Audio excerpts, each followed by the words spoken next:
Hi everyone, you're very welcome to our webinar on innovative teaching methods.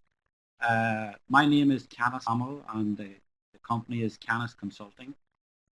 We are the coordinator of an Erasmus Plus project funded by the European Commission called Modern, www.modern.pm. It's a project which is looking to encourage innovation in teaching methods and in encouraging teachers and tutors and lecturers to use some of the new digital tools that have been coming available in the last few years. And so this is our webinar today. We're going to have three presenters presenting different aspects of innovation, both in using some of these new digital tools, but also innovation in new pedagogic approaches to teaching students. Just very quickly, a little bit about the project, about Modern. As I say, it's funded by the European Commission. We have 6 partners from 5 countries. We have the University of Szczecin, we have the University Politecnica Valencia, we have my own company, Canis Consulting, we have Momentum Marketing Services in the Republic of Ireland, we have the EUCEN, which is the European Union Continuing Education Network, and we have EFET, which is the European Foundation for Vocational Education and Training. And together we've been working for 2 years to develop and to a series of tools to encourage teachers and tutors and lecturers to change or adopt or modify their teaching practice. Today we're going to have 3 main speakers as part of our webinar. We're going to have my colleague Ian, who's going to talk to us about using WordPress as an e-learning tool. WordPress currently is accounts for 60% of the web, possibly even more than 60% of the web. It's a very common tool, but it's still not used that much for e-learning. So Ian's going to show some examples of how we have used WordPress as an e-learning tool. We're going to have Grace Roach from Momentum, who's going to talk to us about using Facebook groups for peer connections and the power of Facebook as an actual learning tool, which I think will be fascinating. And then finally, we're going to have Olga from the University of Szczecin, who's talking about Dropbox as a collaboration tool and how that university uses Dropbox with their students, or how she uses Dropbox with her students. So that's us, and then at the end we'll have a short question and answer session, and that's it. So without sort of further ado, I'll hand you over to Ian, who's going to talk to us about WordPress as an e-learning. Hi folks, thanks for joining us today. My name's Ian Sayers, and I'm actually from a company which is called Giant Associates, and we are the digital partner for Canis Consulting. So just to give you a little bit of background, we do run a training and development company, but we are Canis's preferred partner for technical realization. And I'm here to talk to you today on behalf of Canis Consulting and the Modern Project. The topic is e-learning, and it's WordPress. Now, a lot of people use WordPress for blogs and for blogging sites for news stories, but not many people know that the official statistic is that 59.2% of the internet websites today are actually made by WordPress. That's quite a high statistic. 59.2% of the internet is actually made by WordPress. There's lots of statistics would say that it's actually quite higher than this. But when it comes to e-learning, there's a very small section of the internet that kind of keeps this to themselves. A lot of companies have used the likes of Moodle in the past, and what they've found when they're using those type of programs is that they're very restrictive. They're not very flexible, and it has to be set up in a very structured manner. So why use WordPress when it comes to e-learning? Well, WordPress allows you to connect the dots. It allows a network of people across the internet to develop a series of plugins, a series of themes, which is the look and feel of the website, and it allows developers across the planet to actually share and collaborate on how these plugins and how these themes will actually come about. It allows us just to use the combined resources of very smart people around the internet instead of having to sit with one platform and developed just in one shape and one form. The PHP, which is the programming language behind WordPress, is so open sourced and it's developed by users. So for e-learning and WordPress as an e-learning tool, there are lots of different plugins that you can use. Some of the plugins I've displayed here on screen, such as Sensei, would be a paid-for plugin where you pay $99 in order to buy in a complete e-learning management. You can then wrap on a series of plugins such as LearnPress or Namaste LMS, which is a free learning management system which we've used quite a lot in the past. There's quite a few plugins, quite a few themes which have learning management systems built into them when it comes to WordPress. And I want to take a few minutes just to run through some of those platforms. We've used WordPress now for probably close to 14 years, building LMS systems, using all different aspects of quizzes, videos, login screens. And what we have here is an example of a project which we've completed. And on this project, there's an SME course. Part of that course says the word certification. So you can work through the course, but if you want to be certified and want to get qualified in this course, you need to log in. This is all controlled by WordPress. This is all controlled by plugins, most of which are free, and most of which will allow you very easily from a non-technical background, a non-programming background, to shape and to control the look and feel of your e-learning platform. So for this platform, the users had to log in. And once they logged in, they were given the opportunity to create a series of courses. And those courses had everything from questions, from drag and drop quizzes, to videos that they needed to watch. When they complete the quizzes, it works exact same way as the likes of Moodle or other learning management systems would work. It calculates scores. Emails are sent out to the users, but also to the administrator. So the administrator or the tutor then knows exactly how the people are performing when they're undertaking the courses. You can see in the example on screen, there was module 6 and the person scored 5 out of 10. So because of this, we can actually generate certificates. The certificates can then be recorded and held so that it goes back to the end user. So in this example, it says this is to certify that, and then it gives the example of the username. It means it's personalized. It allows the user to then review the questions, see what they've got wrong, so they can go back in, retake the quiz, if you allow them to do so, so they can then gain a certificate in whatever learning management systems you want to use. Other ones which we've set up in the past, this example is actually a very good example because some of the content that's actually on this site is hidden and only the users that log into the site can actually see the exercises that's on the right hand side. Once you log in, you'll have your own course area, so you can see which courses you've enrolled in, which courses you've taken and completed. But more importantly, it gives you step-by-step analysis of what courses you've done, how you've completed them, and this restricts you so that you can't jump to section 5 without completing section 1, 2, 3, and 4. Quizzes are all dependent on each section and whether you've passed, and this is completely from a non-designer, non-technical background. If you can use Microsoft Word, if you can use Microsoft Publisher, you can use WordPress for designing and building up learning management systems. The user reporting system that comes with this package allows us to see all of the users who have taken the exams and worked through the different sections. This is quite a detailed screen.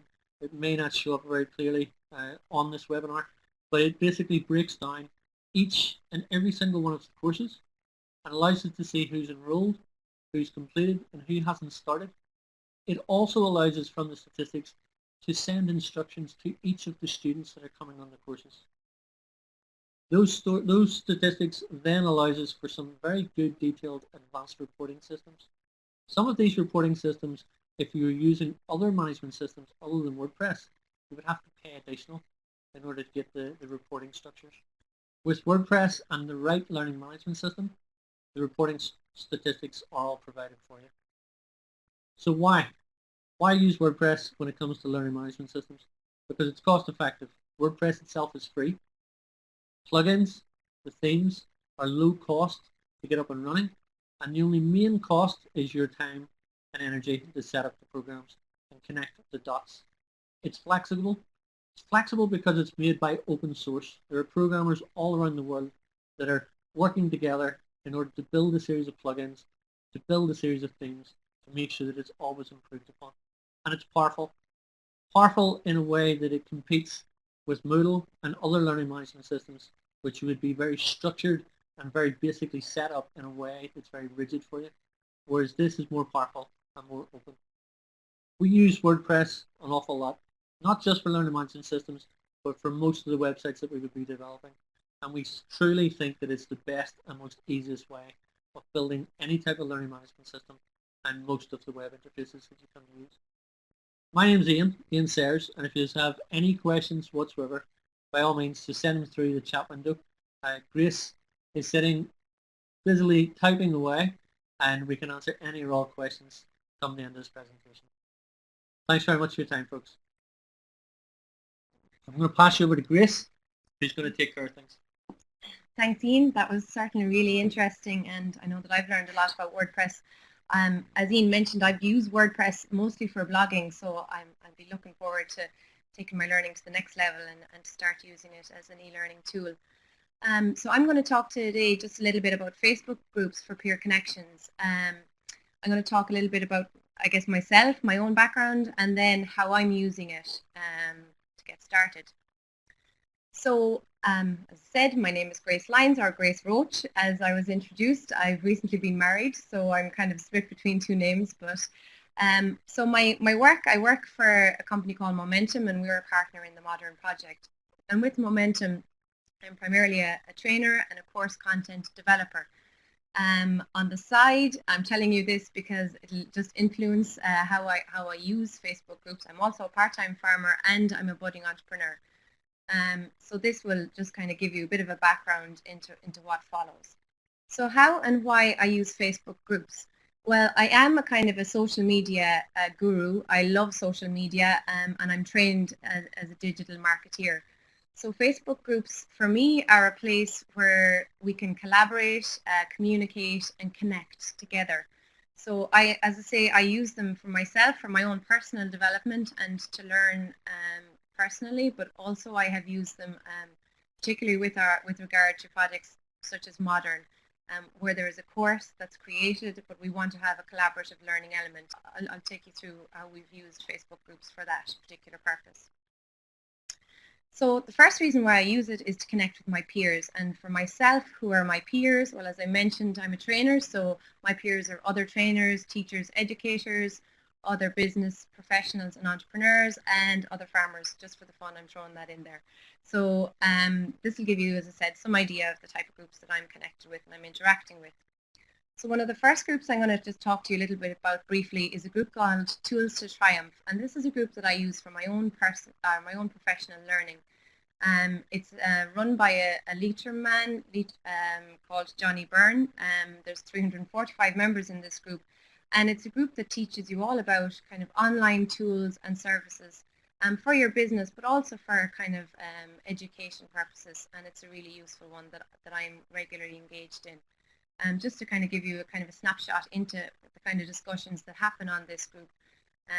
So this group is, as I said, about online tools, so you can kind of get a gauge from some of the posts here, the sort of things that people are looking for. So information about different landing pages that you can use, stuff about running webinars, others are looking for how to run podcasts. So it's a really useful group, lots of interaction going on and lots of learning. And that's really, the essence of what these groups are about. And that's why, I suppose I'm so intrigued by them and I learn a lot from them. So most of you here today are teachers, trainers and lecturers. So I just took a quick kind of snapshot of some other groups that you might be interested in joining. These are quite large groups and they have their benefits, but also there are smaller groups that you might be interested in. And the most important one of all that I think you should join is our Modern group. So this is our group for our Modern project. It's the mobile and digital e-learning tools for teachers, trainers and lecturers. So it's quite a small group, particularly around the topic of mobile and digital e-learning tools, which we're talking about today and which you're all here to find out a little bit more about. So I'd encourage you all to join that, and I will include that link later on throughout the webinar as well. Okay, some other groups that I'm joined in. This one is a recent one I joined. It's more of a networking group, but again, we're talking about peer connections. This group is a West Women in Farming group, so it's a group for women who are interested in agriculture and rural pursuits to kind of come together, and it's a group full of shared learning. Very, very interesting group, 245 members based in the west of Ireland, and very powerful little group that's working hard to promote women in farming. So just kind of getting back to, I suppose, the educational purpose, I've mentioned our modern group. So this is a group that I've created for collaborative and peer learning as a part of the mobile and digital e-learning project.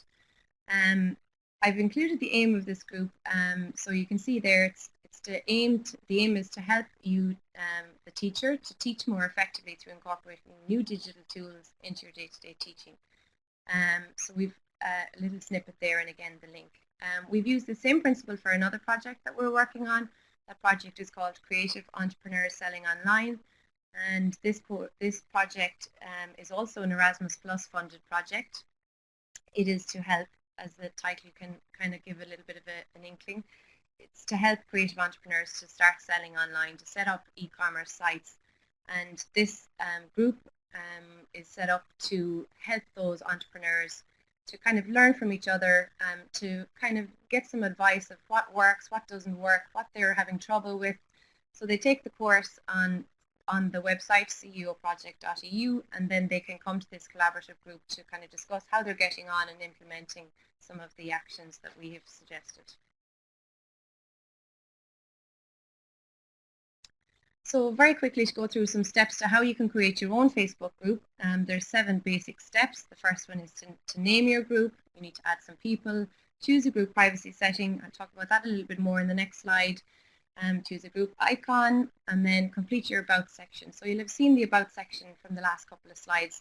So this should give your prospective members an idea of what the group is about, and it can also display your rules. So if it's a group for a particular class, you might have set rules that they have to engage maybe once a week, or to join in discussions, or to upload their lessons, and we'll get some ideas of that in the next few slides. So the privacy settings of the group. So there are 3 different groups. There are public groups, closed groups, and secret groups. Generally, the ones that are most used for educational purposes are the closed groups. It's kind of like having a classroom. You can set up your group, and then you can decide who comes in, control who's there, but you can also monitor what's going on, and it's probably the most common use for Facebook groups. So just some reasons why Facebook is a useful learning tool. So everyone knows it as a popular social network, but it's also quite good for a number of reasons for an e-learning tool. So we all spend quite a lot of time on Facebook, and we get notifications from Facebook. So in that way, it's a very useful tool as an instant messaging to instant message your learners. And through the Facebook groups, you can share resources, you can get discussions fired up, you can create polls, and you can share videos, images, lessons. So it's quite useful in that way. And I've just included a little screenshot there from our own modern page, where you can see some of the files that I've uploaded for resources for people who joined that group. So as a communication tool, Facebook is very powerful. I guess when you send out an email or through other different platforms, you can't really gauge who's interacted with your content. But the glory of Facebook and Facebook groups is you can upload something, and then you can actually see how many people have seen that post or not. So I think that's a really, really useful little tool there. Again, easy connection. Most people already have Facebook tools, so rather than having to get them to log into a different type of learning management or collaboration tool, they're already connected to Facebook, so you're just adding on a little bit of functionality there for them.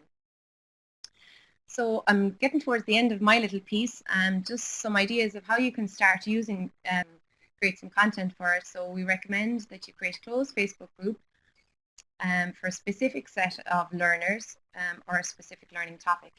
You can create polls in your group to receive feedback. This can be really useful for conducting training needs analysis. You can comprehend, the different kind of likes or dislikes or interests in your content, your training content. You can use Facebook groups for file sharing. You can upload course materials and resources for your group, extra learning materials, for example.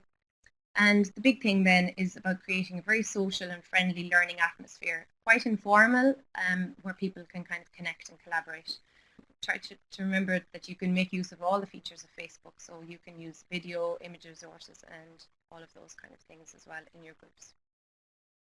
So that kind of comes to the end of it. Another little plug for our modern mobile and digital e-learning tools for teachers, trainers, and lecturers group. And here's the link again. If you have any more questions about Facebook groups or about any of the topics that we're talking about today, you'll be able to connect with us there and collaborate with us and certainly learn some more. So thanks very much for listening, everyone. And I'm going to pass you on now to Poland, where we will hear from Olga, our colleague at the University of Szczecin.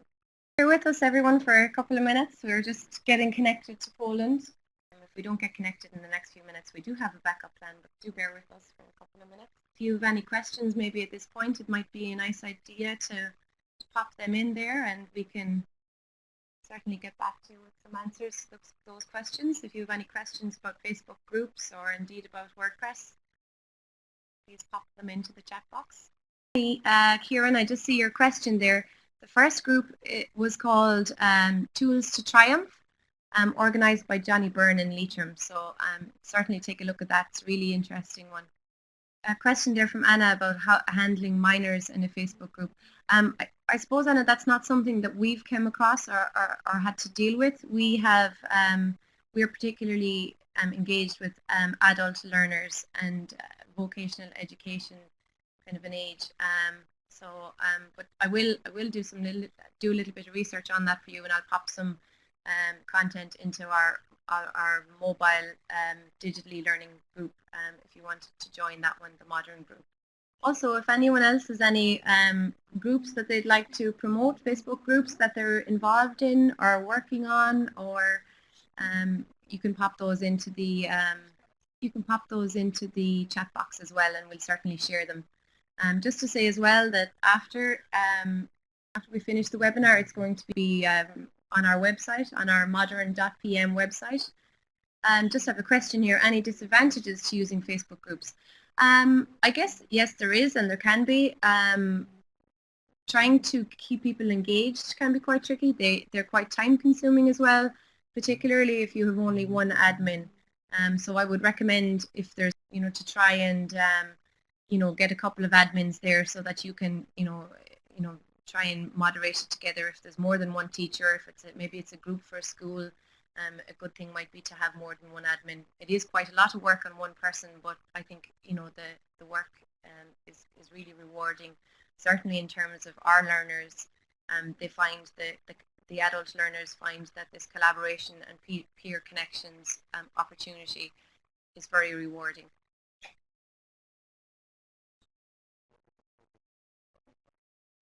Okay, so the news is we are going for Plan B here. Unfortunately, our connection to Poland hasn't worked out, but we do have another Polish lady here, Magdalena, and she's going to proceed with the presentation on Dropbox as a collaboration tool.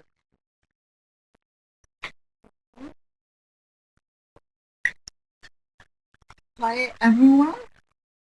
Okay.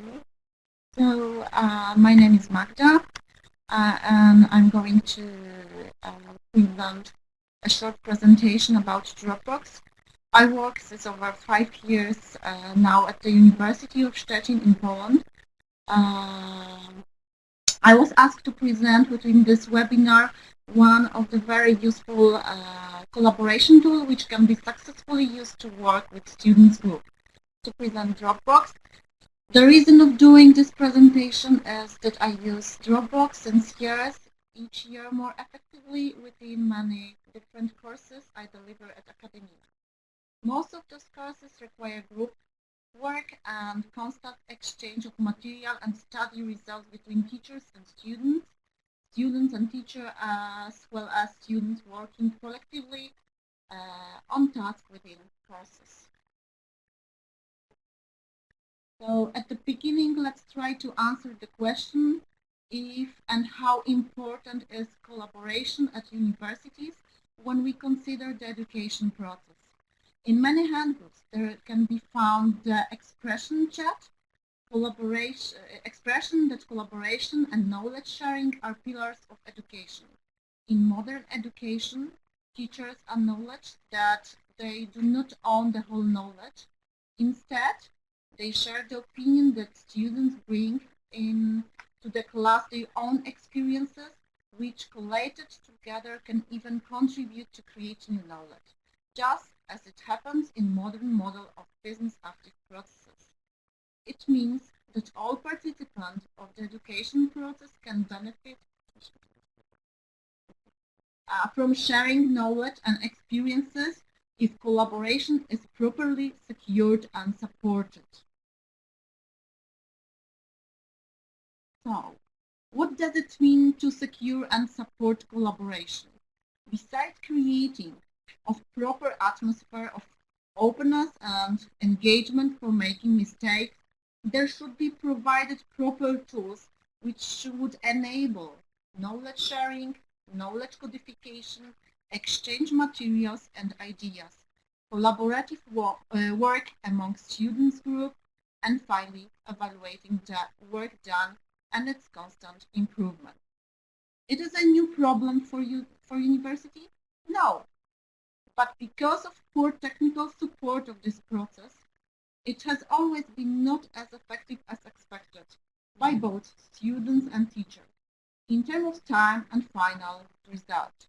For example, for a long time, email boxes have been used as a basic communication channel, with students group, common boxes used for material exchange and communication. But the ability of email systems to manage groups were very much limited due to the number of students wanted to be heard each semester.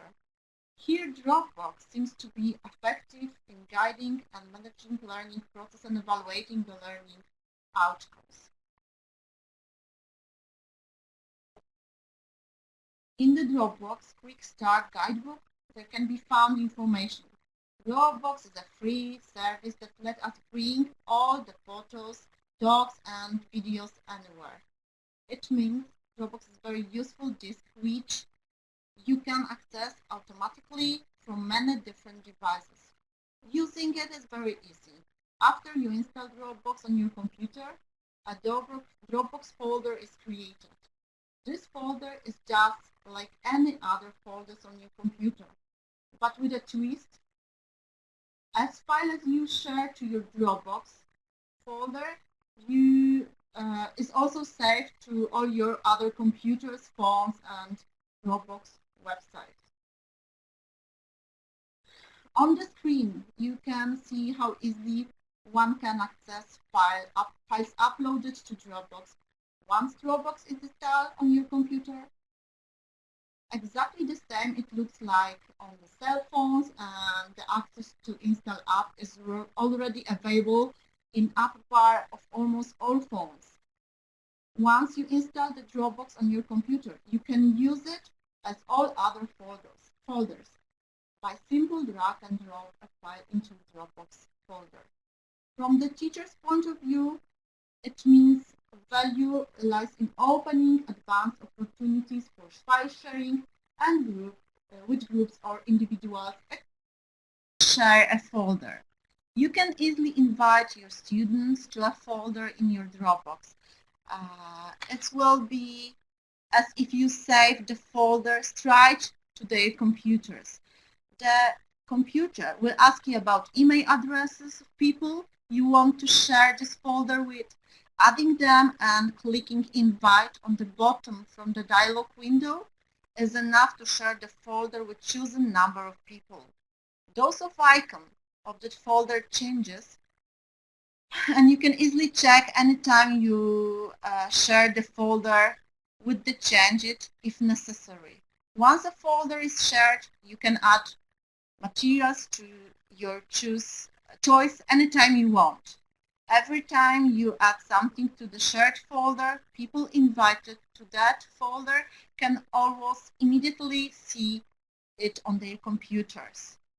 To make it more visible for them, Dropbox sent a short message which appears on the screen of your computer and informs that changes has been made by other users.